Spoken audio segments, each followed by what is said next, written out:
अभी तक हम लोग वर्ग 10 की एक्सरसाइज 3.5 बिहार बोर्ड वाले जितने भी छात्र हैं, NCERT वाले जितने भी छात्र हैं जो हिंदी मीडियम से पढ़ते हैं, वर्ग 10 के हम लोग क्वेश्चन नंबर 4 का फर्स्ट तक बना चुके थे। अब आप आते हैं 4 का 2। हम समीकरण बना देंगे, आप लोग सवाल को बना लीजिएगा किसी भी विधि से। 4 का 2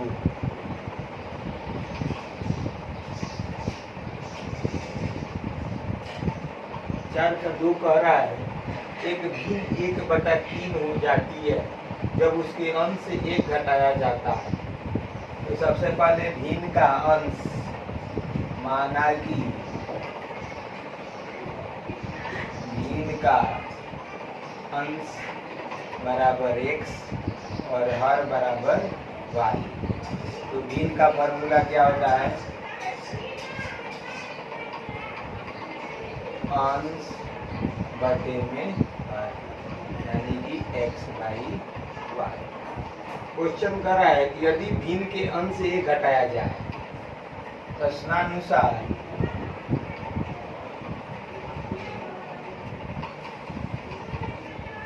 यदि भिन्न के अंश से 1 घटाए, तो अंश x है, इसमें से 1 घटा देते हैं, तो कह रहा है कि ये जो भिन्न है 1/3 हो जाता है।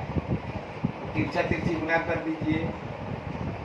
3x - 3 बराबर y, यानी कि 3x प्लस इधर आया तो माइनस, और ये माइनस उधर गया तो इक्वेशन नंबर। दूसरा भाग कर रहा है कि 1/4 हो जाता है जब उसके हर में 8 जोड़ा जाता है।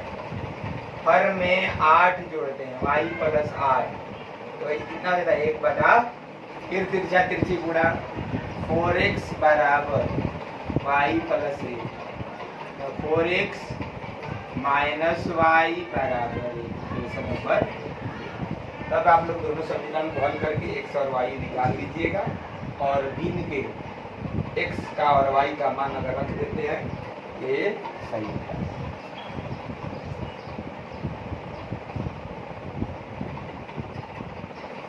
ये हुआ हमारा 4 का दूसरा।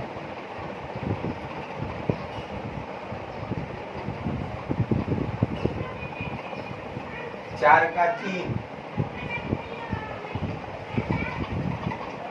यस एक टेस्ट में 40 अंक अर्जित किए। यदि सही उत्तर 3 अंक मिले और अशुद्ध उत्तर पर 1 अंक की कटौती की गई, और यदि सही उत्तर पे 4 अंक मिले तो अशुद्ध उत्तर पर 2 अंक अगर काटा गया तो 50 अंक मिला। टेस्ट में कितने प्रश्न थे? यहाँ पे मानना पड़ेगा कि माना कि सही उत्तरों की संख्या बराबर x और गलत उत्तरों की संख्या बराबर y। अगर x और y को जोड़ देंगे तो हमारा प्रश्न मिल जाएगा। तो कह रहा है क्या? इस सही उत्तर पे 3 अंक, तो सही उत्तर मतलब x और उसमें 3 से गुणा कर देंगे, प्लस गलत उत्तर, तो गलत उत्तर तो y है, उसमें कितना कटौती करते हैं? माइनस करना पड़ेगा। कटौती मतलब माइनस y × 1, तो उसे कितना मिलता है? टोटल 40। कटौती मतलब घटाना, तो 3x - y बराबर 40 इक्वेशन नंबर। दूसरा पार्ट कह रहा है क्या? यदि उसे सही उत्तर पर 4 अंक मिले, x × 4, और गलत उत्तर पे 2 अंक काटा गया, यानी कि y × 2, तो उसे 50 मिला, यानी कि 4x - 2y बराबर 50 इक्वेशन नंबर 2। तो दोनों इक्वेशनों को सॉल्व करके आप लोग x और y का मान निकाल लीजिए।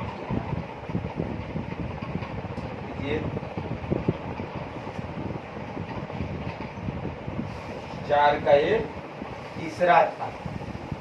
4 का चौथा।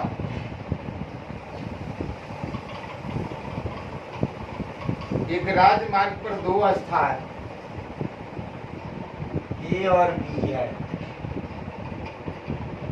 और दोनों स्थानों के बीच की दूरी 100 किलोमीटर है। एक कार ए से और दूसरी कार बी से एक ही समय चलना प्रारंभ करते हैं। एक यहाँ कार है और एक कार यहाँ है, दोनों एक ही साथ चलना प्रारंभ करते हैं। यदि ये कारें भिन्न भिन्न चालों से एक दिशा में चले, एक दिशा मतलब कि दोनों या तो इधर चले या दोनों इधर चले, तो जब मान लीजिए कि इधर से इधर जाए और ये दोनों मान लीजिए आके कहाँ मिल गए, पी पर, दोनों आकर पी पर अगर मिलते हैं तो एक का चाल हमें ज्यादा मानना पड़ेगा। तो माना कि ए बिंदु से चलने वाली कार की चाल बराबर x किलोमीटर पर और बी बिंदु से चलने वाली कार की चाल बराबर y किलोमीटर पर। एक यहाँ से यहाँ पहुंचा है, यहाँ से लेके ये कहाँ तक गया है, यहाँ तक, और बी यहाँ से यहाँ तक। तो कह रहा है कि अगर दोनों एक ही दिशा में, हम मान लिए कि दोनों उधर चल रहे हैं, दोनों एक ही दिशा में, एक ही दिशा में, यानी कि दोनों इधर की ओर जा रहे हैं, दोनों की दिशा इधर है और पी पर मिल रहे हैं, तो ए का तो हमको स्पष्ट लगेगा कि ए का चाल अधिक है। यहाँ तो हम ए का चाल अधिक मान के चल रहे हैं और बी का चाल कम मान के चलेंगे, क्योंकि बी का चाल कम होगा तब में एक आइए पीछे है आगे जाना है। तो कह रहे कितने घंटे मिलते हैं, 5 घंटे में। तो पहले ये बिंदु से चलने वाली कार द्वारा तय की गई दूरी, तो दूरी बराबर आप लोगों को फॉर्मूला फिजिक्स में होता है चाल गुणे समय। दूरी बराबर होता है चाल गुणे समय, तो चाल है x और समय है 5, यानी कि 5x, और ये जो 5x है वो AP के बराबर है, यानी कि यहाँ से लेके यहाँ तक की दूरी को ही 5x कहा गया। अब हम लोग B बिंदु से चलने वाली कार द्वारा तय की गई दूरी, ये भी चाल गुणे समय, तो 40 का हम y माने और समय 5, यानी कि ये 5y, और 5y किसके बराबर है, p। तो अगर हम देखें तो हमारा AB बराबर क्या हो जाएगा फिगर से, AP माइनस BP, यानी कि AB बराबर तो 100 है और AP बराबर 5x माइनस 5y, यानी कि अगर 5 कॉमन ले तो x माइनस y बराबर 100। AB अगर AP में से BP को हटाएंगे मिल जाएगा, तो x माइनस y बराबर 100/5, कितना आ गया, 20, इक्वेशन नंबर 1। अब कहता है कि ये आपको किसी के एनसीईआरटी किताब में एक लाइन छोड़ दिया है, दोनों अगर विपरीत दिशा में चलते हैं, विपरीत दिशा मतलब कि अगर A इधर चल रहा है और B इधर आ रहा है, तो दोनों फिर कहीं ना कहीं मिलेंगे, लेकिन ये घंटा चलते हैं तो मिल जाते हैं। तो यहाँ पर अगर दोनों को देखा जाए तो हम मान लेते हैं कि दोनों कहाँ मिलते हैं, Q पर। तो A AQ चलता है, B BQ चलता है, और दोनों को जोड़ेंगे तो B के बराबर हो जाएगा। तो फिर हम लोग फिर क्या निकालेंगे, विपरीत दिशा के लिए, और विपरीत दिशा के लिए वो एक दिशा के लिए, तो विपरीत दिशा के लिए हम लोग A बिंदु से चलने वाली कार द्वारा 1 घंटे में तय की गई दूरी, 1 घंटा मतलब x × 1 यानी कि x, और बी बिंदु से चलने वाली, अरे एक्स जो है एक चीज के बराबर है, चलने वाली कार द्वारा 1 घंटे में तय की गई दूरी, तो 1 घंटा में y चलेगा और y किसके बराबर है, b की, तो दोनों मिल जाते हैं, अर्थात AB बराबर AQ प्लस BQ। AB कितना है 100 बराबर x प्लस y, तो x प्लस y बराबर हम लोग क्या लिख सकते हैं, दूसरा इक्वेशन x प्लस y बराबर 100। अब दोनों आप लोग सॉल्व करके x और y का मान निकाल लीजिएगा। तो बस यहाँ पर यही देखना है कि एक ही दिशा में तो कहीं बाहर मिलेंगे, और बाहर मिलेंगे तो बड़े में से छोटे को घटाएंगे तो हमको बीच वाला प्राप्त हो जाएगा।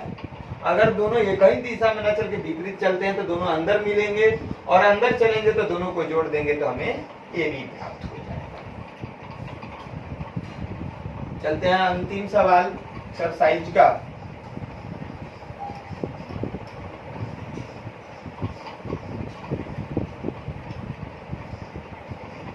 अंतिम सवाल कर रहा है क्या, आयत का, आयत में पहले क्या होता है, लंबाई और चौड़ाई।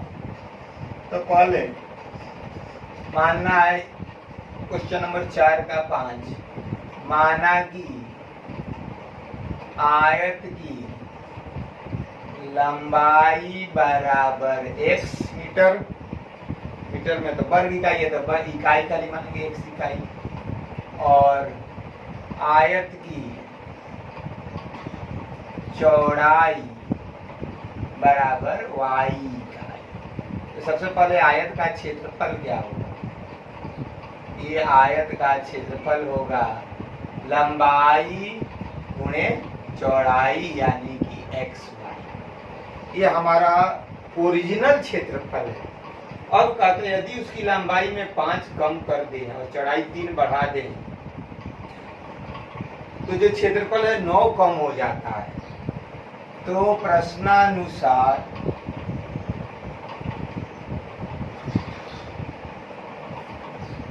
लंबाई में वृद्धि कितना कर रहा है, लंबाई में वृद्धि कर रहा है कि कमी, लंबाई में 5 इकाई कमी, तो लंबाई में कमी 5 इकाई मतलब x माइनस 5, और चौड़ाई में वृद्धि कर रहा है कितना वृद्धि, तो 3 इकाई, तो y प्लस 3। तो अब क्षेत्रफल क्या होगा, अब क्षेत्रफल आपका होगा लंबाई गुणे चौड़ाई। तो कर रहा है क्वेश्चन की x minus 5 into Y plus 3, जो जो क्षेत्रफल प्राप्त हुआ वो पहले वाले क्षेत्रफल से 9 कम था। अब फिर यहाँ पे मल्टीप्लाई कीजिए, x into Y X Y minus 5y, फिर 3 से कीजिए 3x माइनस 15 बराबर xy माइनस। देखिए दोनों तरफ बराबर चिन्ह हो और दोनों बराबर हो, दोनों बराबर बीच में चिन्ह हो, और दोनों तरफ अगर समान चिन्ह हो तो कट जाता है, प्लस एक्स वाई कट गया, क्योंकि ये इधर लाएंगे तो माइनस और प्लस माइनस कैंसिल हो जाएगा। तो उधर अब बचा क्या, तो 3x माइनस 5y माइनस 15 और माइनस 9 इधर आया तो प्लस बराबर 0, यानी कि 3x माइनस 5y माइनस 6 बराबर 0। इस 6 को हम लोग उधर ले जाएंगे, 3x माइनस 5y बराबर 6, इक्वेशन नंबर। अब दूसरा पार्ट क्या कर रहा है, दूसरा पार्ट कर रहा है कि लंबाई को 3 इकाई और चौड़ाई 2 इकाई बढ़ा दे, लंबाई भी बढ़ा दीजिए, लंबाई में वृद्धि कितना 3, तो x प्लस 3, चौड़ाइयों में वृद्धि, चौड़ाई में वृद्धि कितना 2 इकाई यानी कि y प्लस 2। तब आपका क्षेत्रफल क्या होगा, x plus 3 into Y plus 2। अब कह रहा है कि जो क्षेत्रफल आएगा वो 67 वर्ग इकाई बढ़ जाता है, यानी कि पुराने वाले से 67 बढ़ जाएगा। तो x plus 3 into Y plus 2 बराबर xy प्लस 67, फिर गुणा कीजिए xy, फिर y से 3y, फिर 2 इंटू x 2x, 2 3 जा 6, 2 3 6 होता है, तो X Y plus 67, X Y cut गया तो आपके पास बचा 2x प्लस 3y बराबर 67 माइनस 6 कितना 61y, इक्वेशन नंबर 2। तो इस तरह से फिर आपके पास समीकरण 1 और समीकरण 2 मिल गया। अब ये दोनों सॉल्व करके आप लोग x और y का वैल्यू लीजिएगा। इस तरह से आपका एक्सरसाइज जो था, ये कौन सा एक्सरसाइज खत्म हुआ, ये आपका एनसीईआरटी का एक्सरसाइज 3.5 खत्म हो गया। फिर हम लोग फर्स्ट एक्सरसाइज अब कल बनाएंगे, 3.6 कल खत्म कर दिया जाएगा और ऐच्छिक बना करके फिर नया चैप्टर 10वां का द्विघात समीकरण हम लोग पढ़ेंगे। द्विघात समीकरण पढ़ लेंगे, एपी पढ़ लेंगे, तो एनसीईआरटी पहले पढ़ लिया जाए।